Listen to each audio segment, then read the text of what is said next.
Hello rising stars, welcome to my channel that is Oral Learning with Simran, where you will get every complex topic in a very simplified way.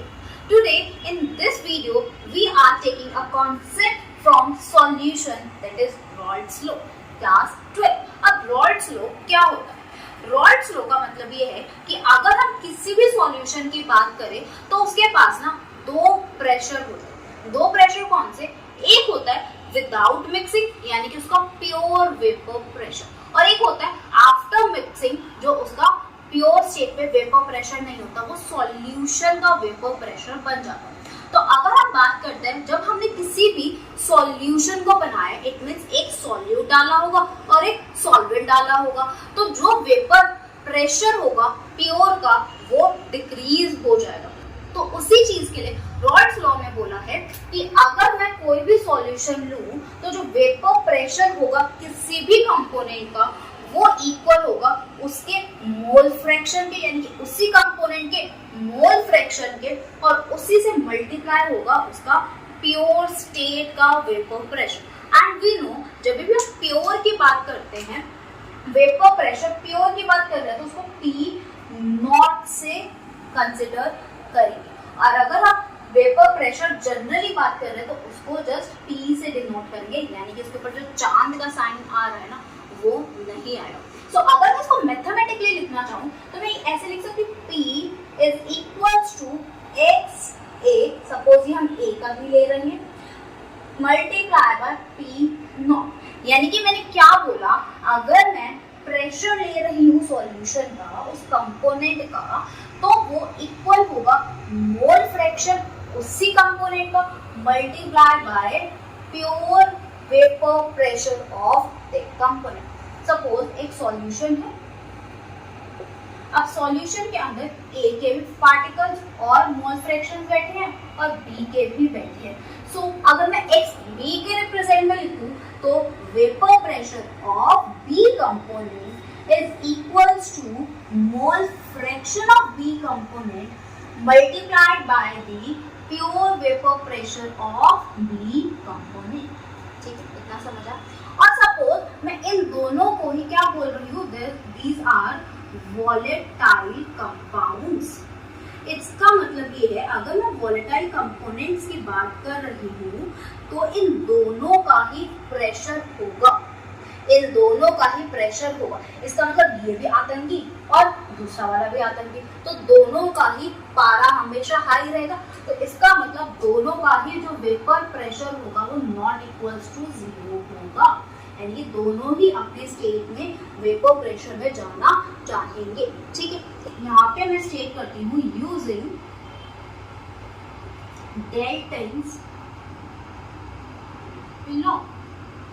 तो मैं इन दोनों को add up करके TA plus TB is equals to P naught A X A, right, plus P naught B X B लिख सकते हैं.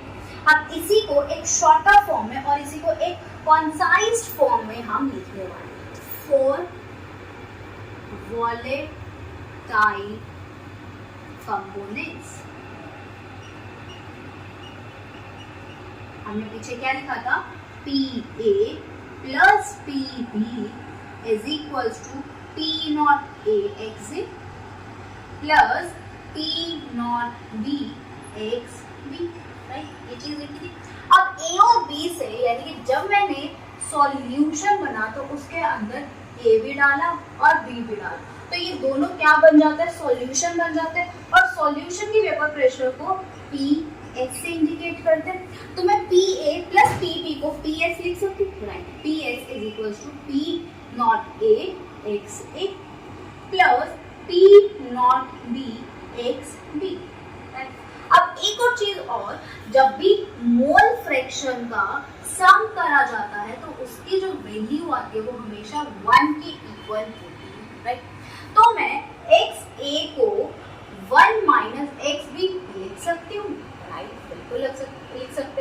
तो मैं XA की जगह 1 माइनस XB को सब्स्टिट्यूट कर रही हूँ, यानी कि P naught A 1 minus XB plus P naught naught B X B, right. अब इसको खोल लेते हैं, तो खोल के क्या होगा, P naught A X A minus P naught A X B plus P naught B X B, right. ऐसा लिख सकते हैं कि अब यहाँ से एक्स बी को मैं कॉमन ले सकती हूँ, राइट, ले सकती हूँ P naught A minus X B को अगर मैं कॉमन लेती हूँ तो यहाँ से P naught A minus P naught B निकल के आता है, that is equals to vapour pressure of solution.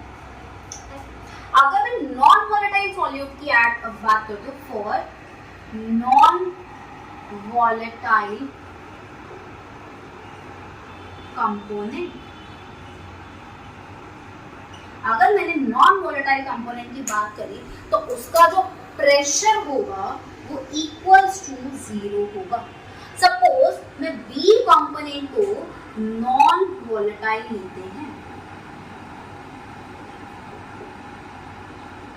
Right, तो PS is equals to PA plus PB होता है, राइट। बट जैसे मैंने इसको नॉन वॉलेटाइल लिया, इसका मतलब TA प्लस 0 हो गया। तो इसका मतलब ये है कि PS is equals to PA और PA की value XA P naught B, P naught, right. Same अगर मैं B को नॉन वॉलेटाइल लेती हूँ तो PS is equals to PA हो जाएगा। अगर मैं यहाँ पर A को नॉन वॉलेटाइल लेती हूँ, मैंने A को नॉन वॉलेटाइल लिया तो PS is equals to PB, that is equals to P naught B X,